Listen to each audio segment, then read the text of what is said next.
All right, everybody.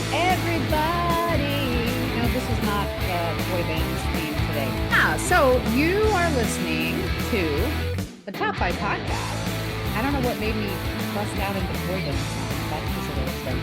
I am Chris McPeak, and we are joined today, again, as always, by my favorite co-host, my sibling, Annie Pruitt. Hello, Annie. Hello, big sister. How are you? I'm excellent. How are you on this fine recording day? Excellent. Yes. We recently wrapped up a show about character actors and come to realize that we could not just do one show about character actors. It was not going to be fair to the ladies, and having to lump everybody into one category. So, yeah, Annie, what are we talking about today? We're going to do our top 5 character actresses. Actresses, meaning the ladies. Ladies, all the ladies. And this is going to be fun because there are some pretty friggin' fun women in this category. And I have to say, very curious to see where you and I are going to cross over here. If we do at all, we might. And then again, we might not. I will try not to. Okay. Well, how about youth before? Well, no, I'm not going to say I'm beautiful. Why don't you go first? I will go first. Okay. Love it. Okay, my number 5. She has won a Golden Globe for supporting actress, but never an Oscar for any role. So I'm talking about Jennifer Coolidge. Oh, yeah. Good one. Good one. So, she's and I don't mean this in an offensive way, but she is the original MILF from her roles in the American Pie movies. And that was kind of one of her like breakout. And it was a very small role. She was, mom? Stifler? It was Stifler's mom. Right. Yeah. So like you didn't know what her first name was. She had pretty much any movie that Christopher Guest kind of produced or did. She had some type of supporting role in it. Right. And always hysterical. She has, she's very good at kind of, playing the ditzy blonde. I get it. But which she was also in another everybody's favorite, her role in Legally Blonde, the manicurist, the beauty salon savior. But she also has a lot of little roles that are serious, and she broke out and she won my heart with her supporting role in White Lotus. Yeah. The 2 seasons of that. So, she always has very small parts, but when she does show up on screen, she is like magnifying.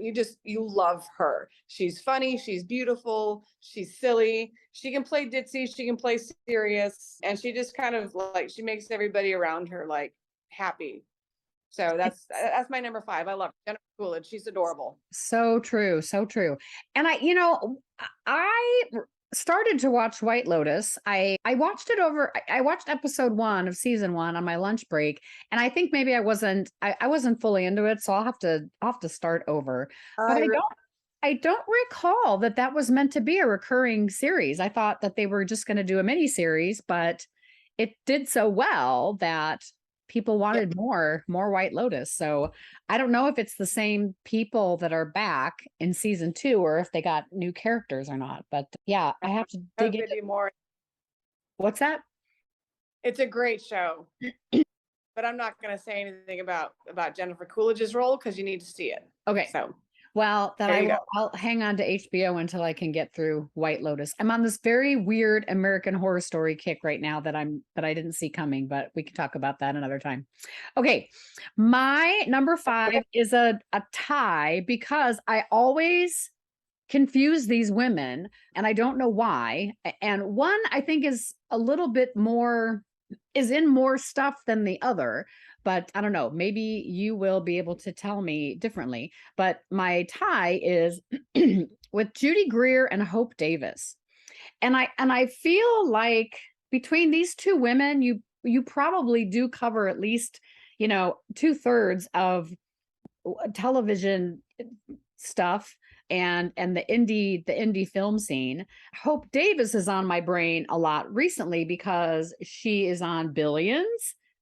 she's on Your Honor, which is on Showtime, and she's on Succession, which is on HBO. And those two shows haven't been in my brain, but you can go back and oh my God, so many little things that she pops up in. I think she's in a couple Captain America movies. She was on The Newsroom, love that show, and Mildred Pierce, but I always will remember her as Jeff Bridges' girlfriend in Arlington Road, which was a really, really great movie, a hard movie to watch because I don't much like seeing Tim Robbins play the bad guy. And then Judy Greer, again, like she just pops up with all these roles in these tiny roles in these big movies. So she was in a handful of Halloween movies. She was in the reboot of Valley Girl. Where'd You Go, Bernadette? I'm trying to think of what I know her from the most. Oh yeah, she did Arrested Development. And oh my gosh, why can I not Ant-Man. Yeah. Ant-Man, Two and a Half Men. There's just a whole handful of stuff where she's like 4 episodes here, 3 or 4 episodes there. She was on Mad Love. Oh my God. Well, I'm just gonna go crazy kind of flipping through the IMDb here, but the two of them together, they don't particularly resemble each other very much, but I don't know. Sometimes I think about one and I'm actually meaning to talk about the other. But yeah, both of these women I think are super impressive. And so, yeah, that's my number 5, the tie between Hope Davis, Judy Greer. I know they're not the same person, but nonetheless, I get confused sometimes to put them together. But both good calls. They could have been your 5 and 4. I like them both a lot. I loved Hope Davis in one of her early movies, The Day Trippers. And then Judy Greer, I loved her. So yeah, great call. Judy Greer was a great call. She is pretty awesome. Thanks. Okay.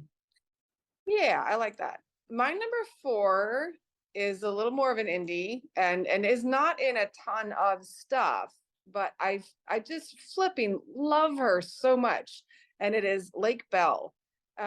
Oh my gosh. She can do any accent. She can do comedy, she can do serious drama. So I'll start with my favorite movie, which it was a starring role to, I guess, in a way, Man Up, that she did with Where's My Brain? With Simon Pegg. So kind of a co-star type movie. But when I went back and I watched like all of her other like supporting stuff, she's small. She always has little small bits here or there, but she's fantastic. And then she's done a ton of little supporting roles in television shows. So I love her. I think she can do anything. I wish I could see her in more movies because I love her. Yeah, I have a little bit of a girl crush going on there. Lake Bell's my number 4. That is okay. I love it. I am not as familiar with her work, so I probably need to bone up on that a smidge here. Yeah. All right. I would love that. It's awesome. Okay, my number 4, and I'm cheating a little. This person does have some Emmys, but I think it's mostly for guest roles. I haven't looked it up. I think most people associate this person with Saturday Night Live, which is where I started, but she is also married to Paul Thomas Anderson. So she pops up in his movies from time to time. And I'm talking about Maya Rudolph, who really made a huge, the Bridesmaids movie. I mean, that was a big splash. Hilarious. And, she came off Saturday Night Live. She's played Kamala Harris on SNL. And yeah, a handful of other little things, but she was in Licorice Pizza, which was a PTA movie, really good. She does a lot of video and voiceover stuff. So she's been in a couple Beastie Boys videos, which I find funny. She was on the Unbreakable Kimmy Schmidt, Brooklyn Nine-Nine, a show called The Grinder, and a bunch of like, I don't know, funny Star Wars video things, I guess. But I think she's really talented in putting herself into a character that's maybe not completely attractive, and just, the deadpan, like I don't know. She's very funny and she does a little bit of everything. So she was a no-brainer for me. Maya Rudolph, and never mind all of the people she played on SNL, but she has a great repertoire. So like her a lot. Oh, yeah. I almost put her on my list because I just recently watched Idiocracy. So she's in Uh-huh. that and she's ridiculously funny in that one. But yeah, I love her. And Bridesmaids, I think was on my list for one of the movies that I laugh out loud. Like Yeah. that woman makes me laugh like everybody's business. So okay, I love her. Okay. So okay, my number three, this is probably I have this weird feeling she's gonna be on your list too. My number three is Joan Cusack. About Joan Cusack and how far back she goes, back to one of my favorite early 80s movies, My Bodyguard. Like that was like kind of one of her first roles. But you see her in 16 Candles, and then she has a breakout role in Working Girl, all these little parts. Yeah. She's actually in Say Anything with John Cusack. So a couple of the movies that she does with her brother, Gross Point Blank. But she's always the best friend. She's always the weird mom, right? Right. Two of my favorite movies that she's in, Friends with Money, where she's one of the friends with money, Mhm. and then Wallflower. She always shows up and just kind of steals the scene. She's amazing. She's done a handful of television, but really like movies is where she just shines. Haven't seen her in a while. She hasn't really done anything. I would love to see her come out and do some more awesome work. So that's my number three, Joan Cusack. I love her. Oh, well, darn it, Annie. Here we go again. My number three is also Joan Cusack. I figured we would have some crossover there. Yeah, for every reason that you just said, I loved her in Working Girl. She's got that $3,000. It's not even leather. The New York accent is just hilarious. I don't remember her being in High Fidelity, but she was in it. And her brother, anything that John may have co-written, she'll pop into. And now that she was the other female lead in Arlington Road. She plays Tim Robbins' wife. She was in and Out. And then a lot of things I don't remember, like 9 Months or My Blue Heaven. And she was uncredited in Say Anything. She played Constance Dobler. But yeah, and I did not realize that she was in a cast of Saturday Night Live from 85 to 86, which was probably also the same cast that Anthony Michael Hall and Robert Downey Jr. were on. I'm going to have to do extra research on that. But yeah, she's hilarious and quite a pretty woman too. I always thought that she was very underrated, because I love John Cusack. I love her brother. I'll see anything that either of them are in. But yeah, she's done some really, really great work. And she's just damn funny. So yeah. Yeah. Well, again, I'm gonna give another plug. If you've never seen Friends with Money, she is so good in that. But it's also got Frances McDormand and Jennifer Aniston and Catherine. Oh, God bless. Where's my brain? Catherine Keener. Because Anyway, that's a Nicole Hall. Yeah, Catherine Keener. I love. Yeah. So it's such a good movie. It's got such a good message to it. So yeah. I think I only saw that once. I need to see that again. Yeah. Oh, now you mentioned Catherine Keener. Now I am a little disappointed that I did not put her on my list. But it's your turn, so why don't you? Yeah, I almost put Catherine Keener on, but I like too many of her, like where she's the starring role, so I couldn't use the conscience. So, okay, my number two, another woman who absolutely cracks me up. She alone just makes me laugh so hard. The movie itself may not be the funniest thing ever, but she is. So Catherine Hahn. Uh-huh. So she's one of the bad moms in the Bad Moms movies. Do you know who I'm talking about? Yes, I do. I most recognize her with being in that Amazon show, I Love Dick, with Kevin Costner, Kevin Bacon. Yeah. Yeah. Super weird series. Yeah. But anyway. So like her part she changed the movie with Step Brothers for me. So again, another one of my movies of all time because of her relationship with with one of the stepbrothers.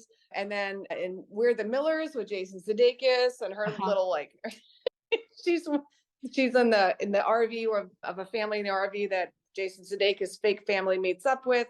And then she's in Captain Fantastic. I love that movie. But probably just her as the bad mom, as a supporting, as the character actress of being a bad mom, because there's so many themes in those two movies that I can relate with so much. It's kind of sad.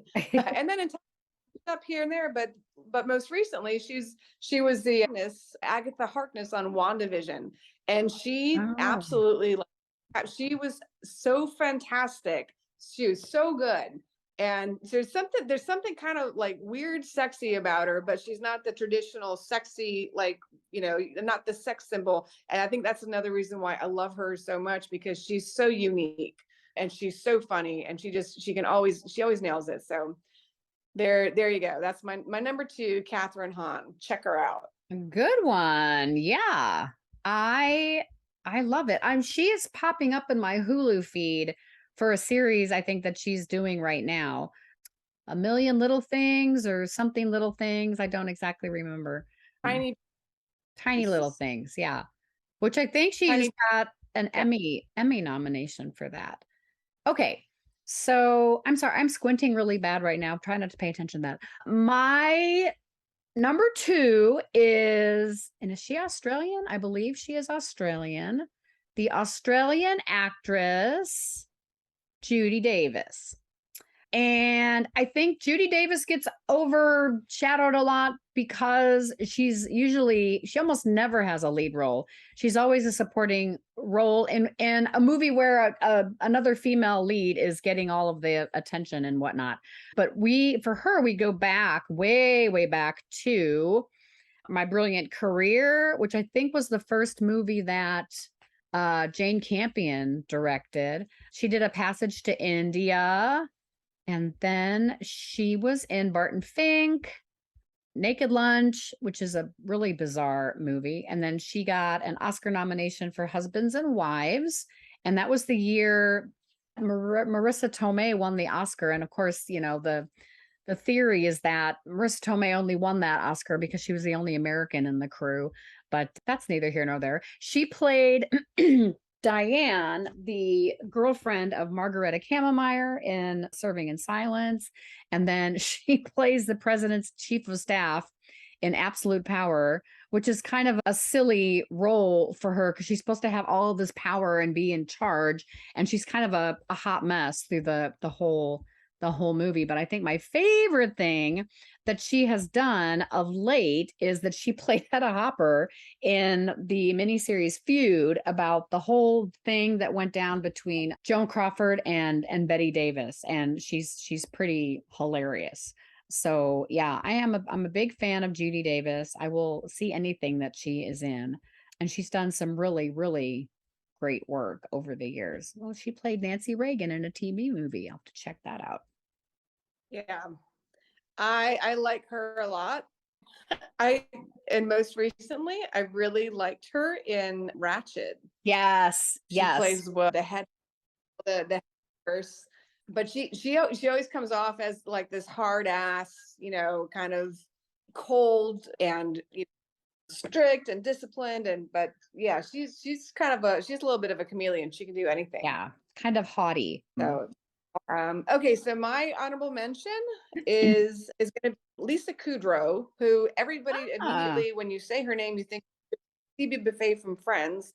But then when you go to her body of work, she's actually done in movies. She's actually done some really fun supporting roles, and they're here and there, but she always nails it. So a couple of my favorites that she shows up in, for starters, Easy A. She's like the guidance counselor. Who's the worst guidance counselor, had an affair with a student.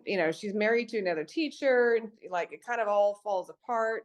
So, but she's really, really good in that role. Table 19, where she's one of the guests at the table of the misfits of nobody wanted to invite this person, but they had to invite them to the wedding, so they're stuck at this table, and she's in that one. Oh, that's funny. So she does it really, really well. And then she shows up in little spots of comedy here and there in different television shows. So Unbreakable Kimmy Schmidt, she was fun. And she can do fun, but she can also do like serious and rip your heart out of your chest too. So I like her. I think there's more to Lisa Kudrow that we haven't seen yet. So she's my HM. She's my honorable Yeah. mention. I loved her in Analyze This. She's Billy Crystal's Yeah. fiance and blah, blah, blah with my wedding because you've got problems. That cracks me up. She's so hilarious in that part. It's a beaut. Yeah. My honorable mention is Alfre Woodard.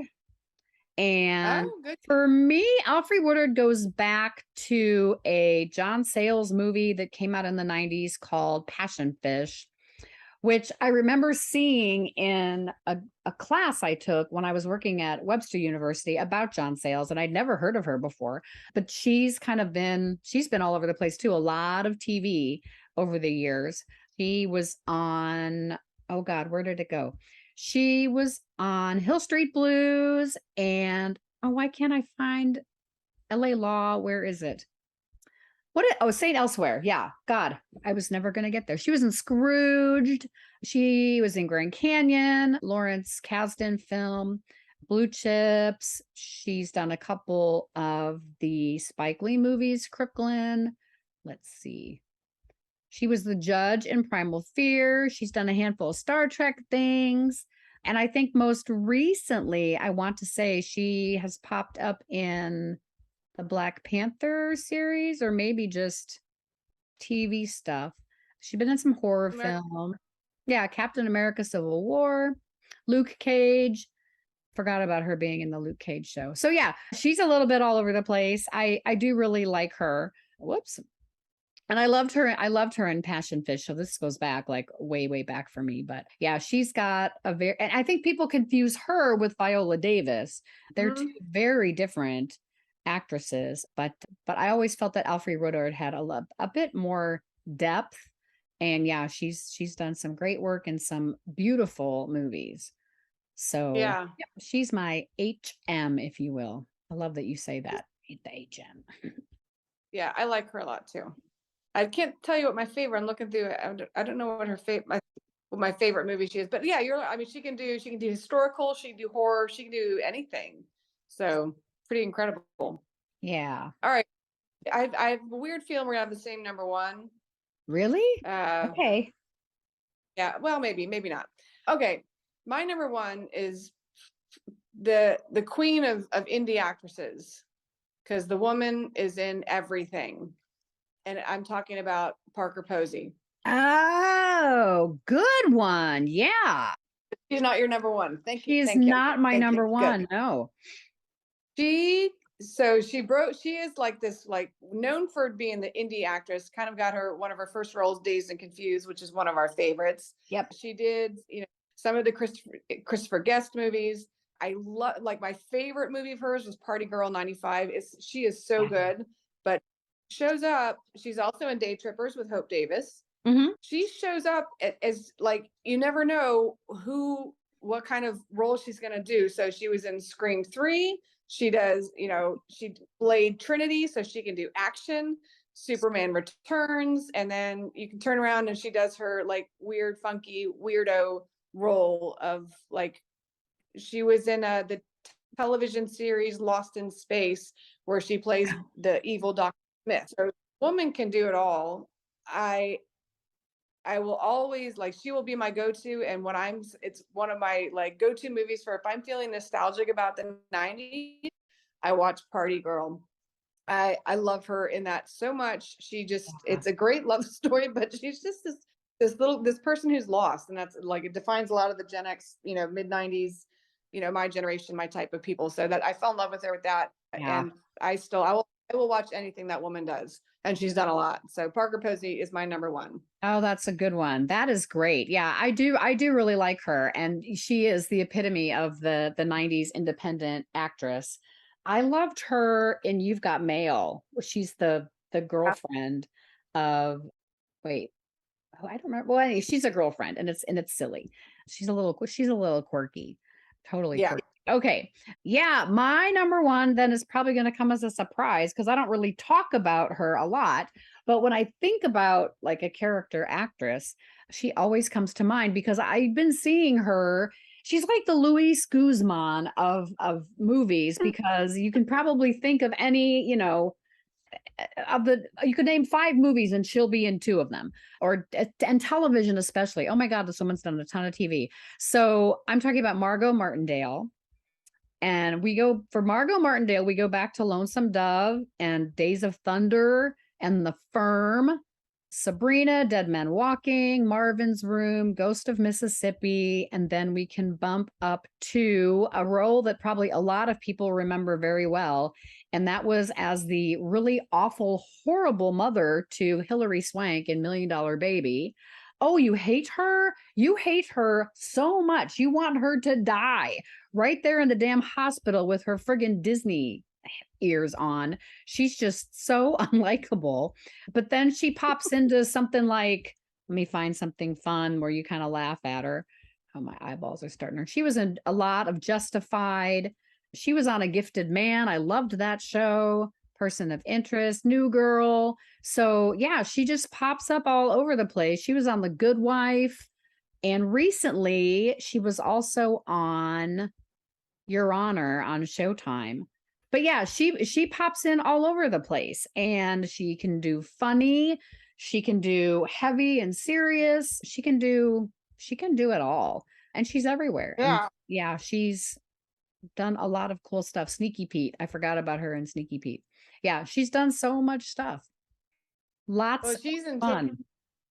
19 with Lisa Kudrow. Huh? So, Totally. Yeah.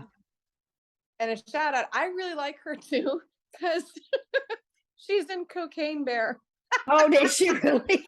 Well, now there's I love another reason for me to hurry up and see Cocaine Bear. You Oh, really there got it to see is. it. I'm She's Ranger Liz.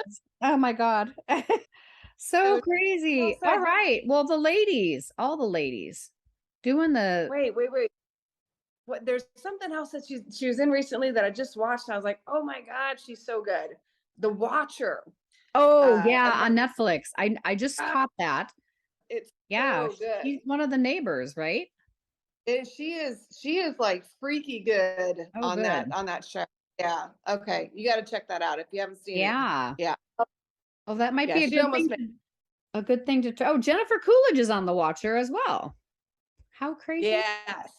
Is The Well, Watcher it is a Ryan Murphy show. Okay.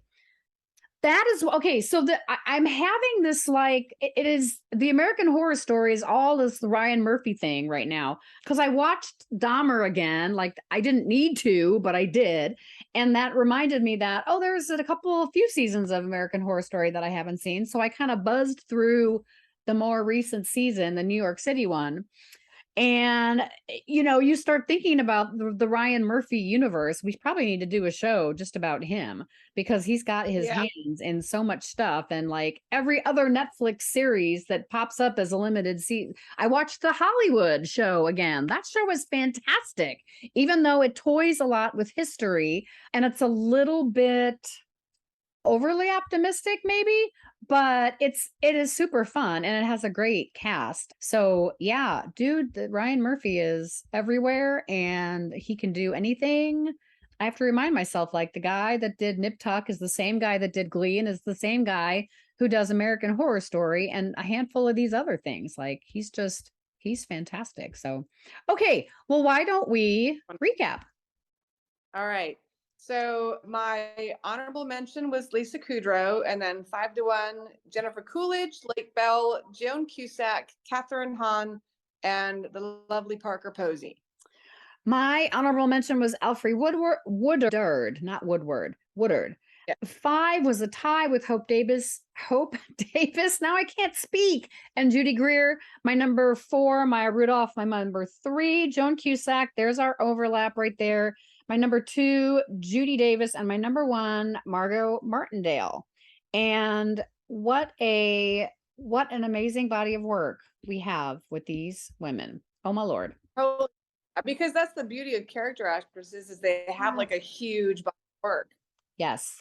And they're all over the place. Yeah. And so They now really- that we, you know, that we've reminded you who these people are, you're going to start seeing them everywhere, because that's just how this shit works.